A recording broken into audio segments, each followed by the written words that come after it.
সকলে মিলে একটি আমাদের প্রত্যাশিত সুন্দর বাংলাদেশ আমরা গড়ার উদ্যোগ গ্রহণ করতে পারি। তাহলে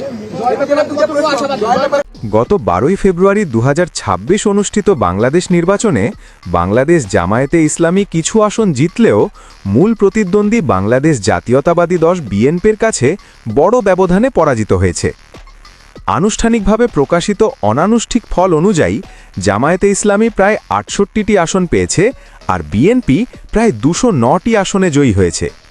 এর মানে হল বিএনপির তুলনায় জামায়াতের আসন সংখ্যা অনেক কম, প্রায় 141টি আসনেরও বেশি ব্যবধানে তারা হেরেছে। এই বিষয় নিয়ে আবার মুখ খুলেছেন ঢালিউডের মেগাস্টার শাকিব খান। তিনি বললেন, বিএনপি অবৈধভাবে জয়লাভ করেছে।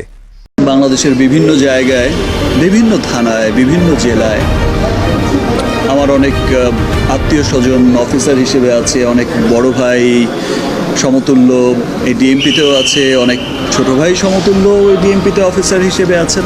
সকলে মিলে একটি আমাদের প্রত্যাশিত সুন্দর বাংলাদেশ আমরা গড়ার। সো দর্শক, আজকের এই ভিডিওটি এই পর্যন্ত। যদি ভিডিওটি ভালো লেগে থাকে তাহলে ভিডিওতে একটি লাইক, একটি কমেন্ট আর অবশ্যই চ্যানেলটি সাবস্ক্রাইব করতে ভুলবেন না।